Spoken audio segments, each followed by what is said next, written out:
Assalamualaikum warahmatullahi wabarakatuh. Alhamdulillah wassalatu ala rasulillah wa ala alihi wa ashabihi wa man wala, amma ba'du. Kaum muslimin rahimakumullah, kita lanjutkan pembahasan kita seputar fikih ibadah Ramadan. Sekarang kita masuk ke dalam pembahasan mengqadha puasa Ramadan.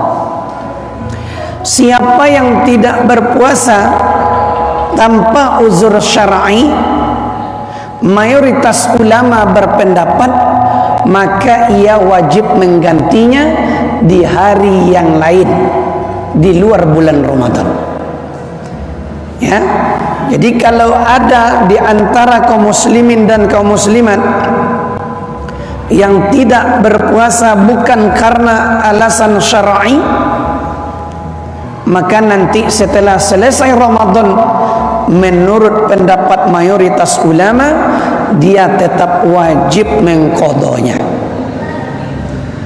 Yang kedua, mengqadha puasa Ramadan tidak mesti harus disegerakan. Ya, tidak mesti harus disegerakan.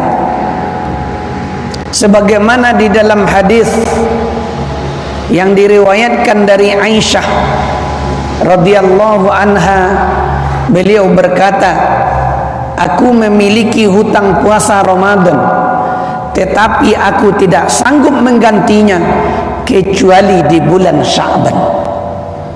Kaum muslimin dan kaum muslimat yang dirahmati Allah,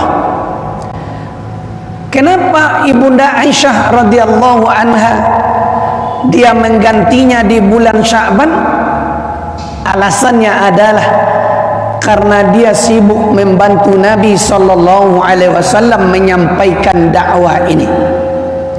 Dia sibuk mengurus Rasulullah sallallahu alaihi wasallam dan agama ini. Dia menunda mengqadha puasa itu bukan karena dia sengaja. Berbeda dengan kita hari ini. Kita diberi waktu sebanyak 11 bulan, namun kita sengaja menunda-nundanya. Tidak segera kita lunasi. Ya, kita berbeda dengan apa yang dicontohkan oleh ibunda Aisyah radhiyallahu anha. Dia melakukan itu karena dia sengaja, tetapi karena dia mengurus urusan agama ini.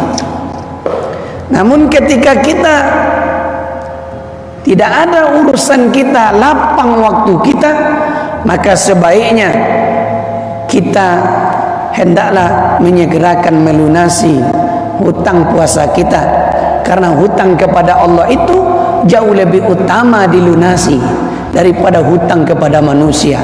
Dia sama-sama wajib hukumnya, tetapi hutang kepada Allah itu lebih utama dilunasi. Ya, di dalam firman Allah Subhanahu wa taala, di antaranya surat Al-Mu'minun ayat yang ke-61, Allah Subhanahu wa taala berfirman, a'udzu billahi minasyaitonir rajim, ulaika yusari'una fil khairat wa hum laha sabiqun. Mereka itu bersegera untuk mendapatkan kebaikan-kebaikan, dan merekalah orang-orang yang segera memperolehnya. Ketika dia menyegerakan mengqadha puasanya, maka ia akan segera mendapatkan kebaikan itu. Jangan nanti ketika sudah datang lagi Ramadan berikutnya, namun kita belum juga mengqadha puasa kita tahun yang lalu. Ya, nah, maka ini kita termasuk ke dalam golongan orang-orang yang lalai. Kemudian yang ketiga, mengqadha puasa itu tidak mesti berturut-turut. Ya, tidak mesti berturut-turut. Kapan kita mampu untuk menggantinya? Misalnya hari ini kita mengqadhanya, ya, kemudian 2 hari berikutnya baru kita qadha lagi, tidak ada masalah. Ya, Sebab di dalam ayat itu sudah sangat jelas, ya, Allah sampaikan kepada kita, wa man kana maridan aw ala safarin fa iddatun min ayyamin ukhra. Barang siapa yang sakit atau dalam perjalanan, maka ia boleh tidak berpuasa, tetapi ia wajib mengganti di hari yang lain di luar bulan Ramadan. Namun Abu Hurairah, sahabat Nabi yang mulia, pernah berkata, kalau dia mampu mengqadha atau menggantinya secara berturut-turut, maka itu lebih baik. Tetapi sekali lagi kita sampaikan, kalau dia tidak mampu, maka tidak mesti dia mengerjakannya secara berturut-turut. Anas bin Malik radhiyallahu an berkata, jika mau engkau boleh mengqadha puasa Ramadan secara berturut-turut atau mengerjakannya secara terpisah-pisah. Adapun hadis yang diriwayatkan dari sahabat Abu Hurairah radhiyallahu anhu secara marfu', ya, apa kata Nabi sallallahu alaihi wasallam? Man kana alaihi saumun Ramadan falyasriduhu wa la yuqatta'uhu. Barang siapa yang masih memiliki hutang puasa Ramadan, maka laksanakanlah secara berturut-turut, jangan memutuskannya. Namun hadis ini adalah dhaif, ya, hadisnya tidak sahih. Lalu bagaimana ketika kita mengqadha puasa Ramadan? Maka kita boleh tidak berturut-turut, ya, boleh terpisah-pisah, boleh lompat-lompat harinya. Kapan kita bisa? Yang jelas 11 bulan waktu diberi oleh Allah Subhanahu wa taala. Yang berikutnya, siapa yang meninggal sementara ia masih mempunyai hutang puasa, siapa yang harus mengganti atau mengqadhanya? Dalam hal ini ulama berbeda pendapat tentang orang yang meninggal sementara masih punya hutang puasa. Apakah walinya yang menggantikan puasanya? Dalam masalah ini ada 3 pendapat ulama. Yang pertama, walinya tidak perlu menggantikan puasanya, baik puasa nazar maupun puasa Ramadan. Ini adalah pendapat Abu Hanifah dan para sahabatnya. Begitu juga Imam Malik. Begitu juga zahir pendapat Asy-Syafi'i. Dalil mereka adalah firman Allah Subhanahu wa taala dalam Al-Qur'an surat An-Najmi ayat yang ke-39. Wa allaysa lil insani illa ma sa'a. Dan bahwasanya seorang manusia itu tiadalah memperoleh selain dari apa yang telah dia usahakan. Apa yang kita usahakan, maka itulah yang akan kita dapatkan. Yang kedua, hadis Nabi sallallahu alaihi wasallam yang diriwayatkan oleh Imam Al-Bukhari. Apa kata Nabi sallallahu alaihi wasallam? Hadisnya cukup masyhur. Iza mata banu Adam inqata'a anhu amaluhu illa min thalathin. Apabila meninggal anak Adam, maka putuslah amalannya kecuali 3. Pertama, shadaqatin jariyah, sedekah jariah. Ketika di masa hidupnya dulu dia pernah memberikan sedekah jariah, maka itu akan bermanfaat untuknya, pahalanya akan mengalir kepadanya walaupun dia sudah meninggal. Kedua, kata Nabi sallallahu alaihi wasallam, au ilmin yuntafa'u bih, ilmu yang bermanfaat, ya, baik ilmu dunia apalagi ilmu akhirat. Maksudnya adalah ilmu agama. Mungkin kita pernah menyampaikan nasihat kepada anak-anak kita Mungkin pernah kita mengajarkan ilmu kepada saudara-saudara kita, kepada tetangga kita, kepada orang lain. Kita sampaikan ilmu agama ini, lalu diamalkan oleh orang itu, maka insya Allah pahalanya akan tetap mengalir kepada kita. Yang ketiga, kata Nabi SAW, awaladun soleh yad'ulah, yaitu anak yang soleh yang mendoakan kedua orang tuanya. Ketika kita mendoakan orang tua kita, maka yakinlah Allah akan sampaikan doa kita, Allah akan ijabah doa kita. Tapi syaratnya kita harus menjadi orang-orang yang soleh dan soleha. Ketika kita ingin doa kita diijabah oleh Allah Subhanahu wa ta'ala, maka kita harus menjadi orang yang soleh dan soleha.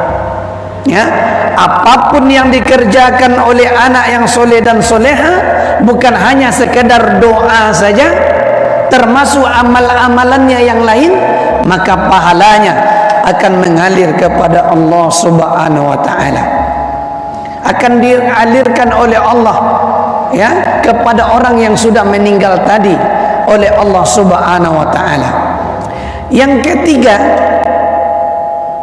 diriwayatkan dari Ubadah bin Nasih radhiyallahu anhu bahwa Rasulullah sallallahu alaihi wasallam telah bersabda, man marida fi Ramadan, barang siapa yang sakit pada bulan Ramadan, falam yazalla maridun hatta mata, dan terus sakitnya hingga meninggal dunia, lam yut'im anhu wa in sahha falam ya'dihi hatta mata at'amaha anhu, maka tidak dibayarkan makanan sebagai fidyah untuknya apabila ia sembuh dari sakitnya namun belum sempat untuk mengqada puasanya hingga meninggal dunia, maka harus dibayarkan fidyah untuknya.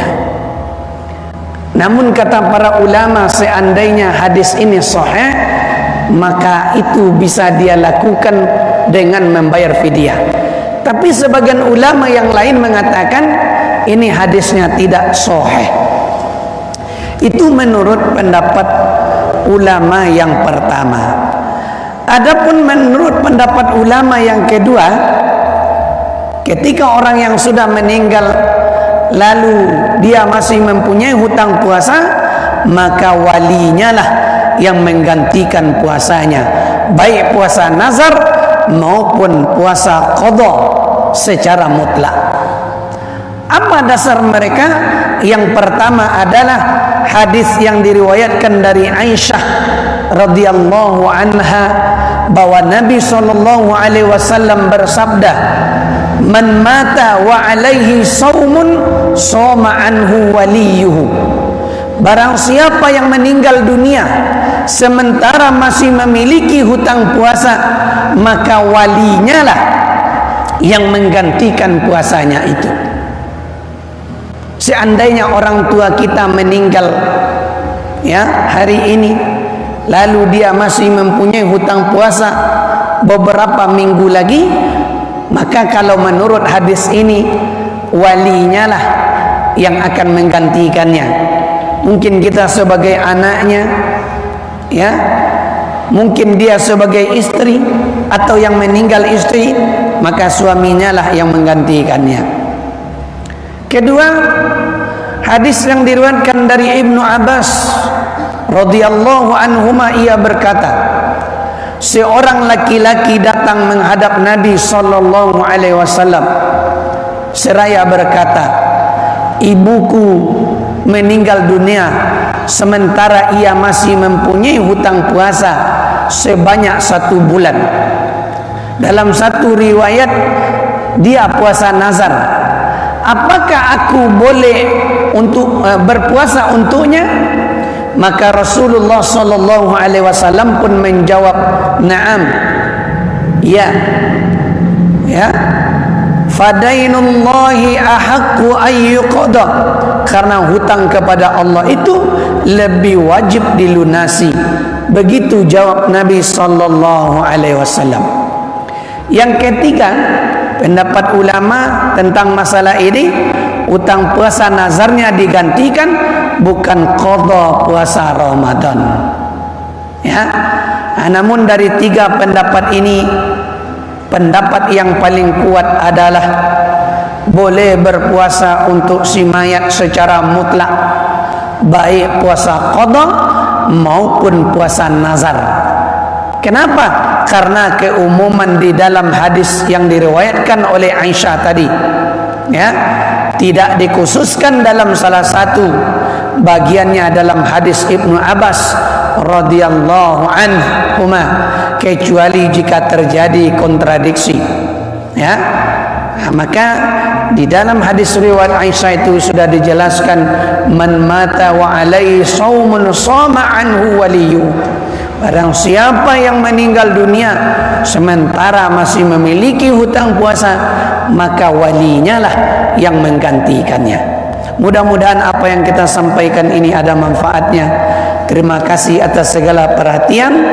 Mohon maaf atas segala kekurangan. Aqulu qawli hadza astaghfirullahi wa lakum. Subhanakallahumma wa bihamdika asyhadu an la ilaha illa anta astaghfiruka wa atubu ilaik. Assalamualaikum warahmatullahi wabarakatuh.